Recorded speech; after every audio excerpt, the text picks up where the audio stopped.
All right, when you think battlefield, what comes to mind? Land, sea, air, space, maybe even cyberspace, right? But what if there's a sixth one? A battlespace that's totally invisible? Yeah, let's get into it, because this invisible front, that's where the future of war is being shaped. So that sixth domain, it's the electromagnetic spectrum, the EMS. It's the stuff that carries your Wi-Fi, your radio signals, all of that.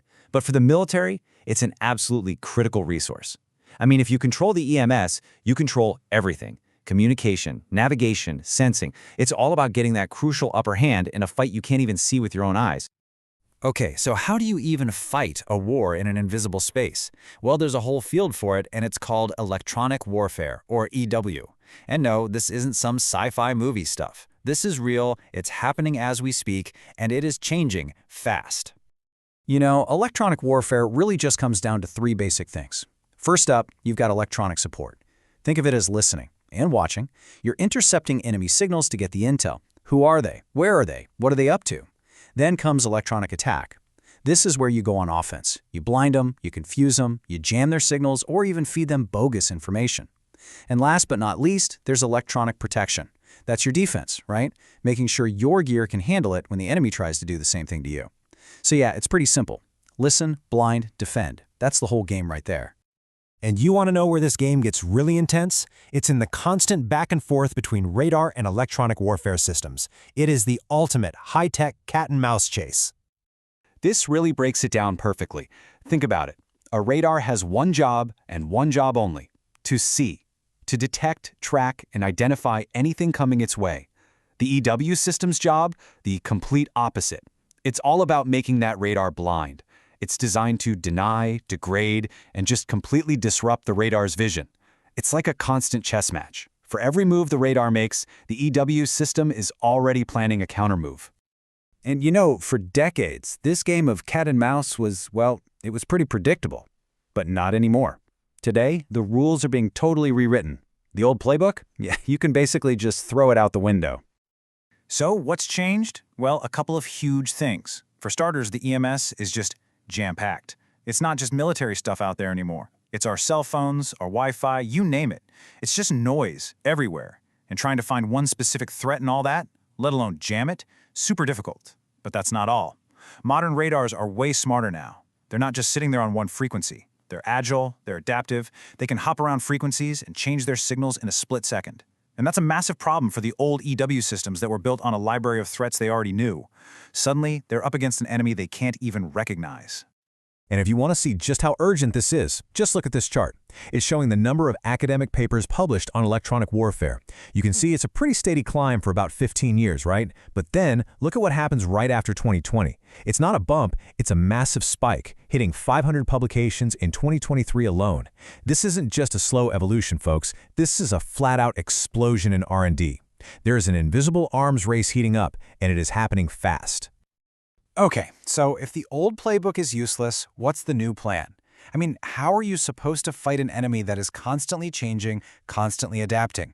The answer, actually, is pretty simple. You give your EW system a brain.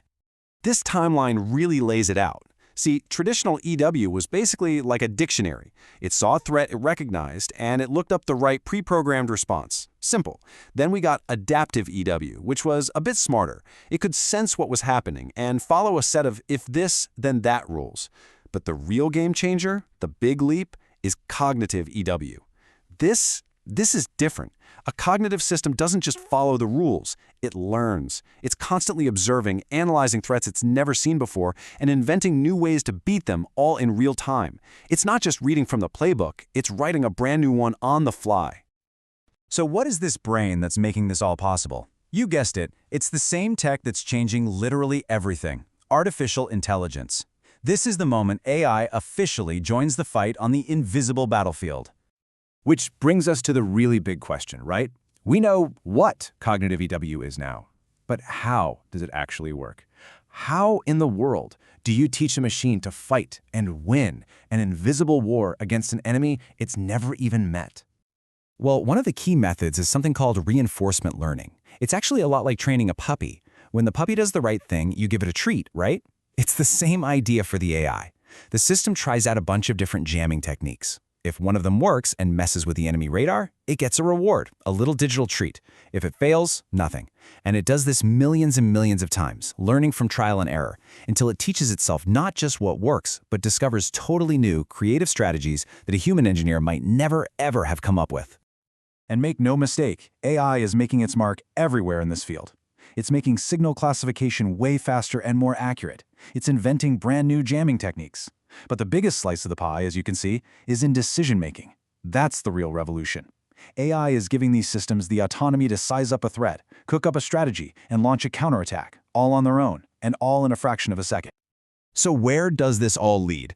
What does the future of this invisible war look like when these AI-powered systems are everywhere and fully in charge? This right here is basically a blueprint for what's coming next. These future systems will obviously have that dedicated AI brain we've been talking about.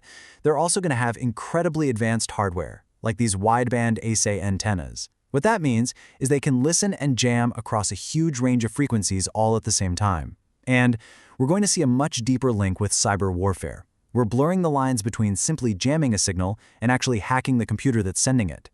And this quote, this just nails the new reality we're heading into. The battlefield of the future is going to look a lot more like the internet. A huge network of connected things, sensors, drones, weapons, all talking to each other, sharing data, and making decisions at the speed of a computer. It's this internet of military things, where wars aren't won in minutes or hours anymore. They're won or lost in microseconds. And all of this leaves us with one last, and maybe the most important question. As these systems get smarter and more autonomous, as they learn and act completely on their own, you have to wonder, where does the human fit in? At what point are we no longer in the loop? When the battle is being fought at the speed of light, who or what is the one that makes the final call?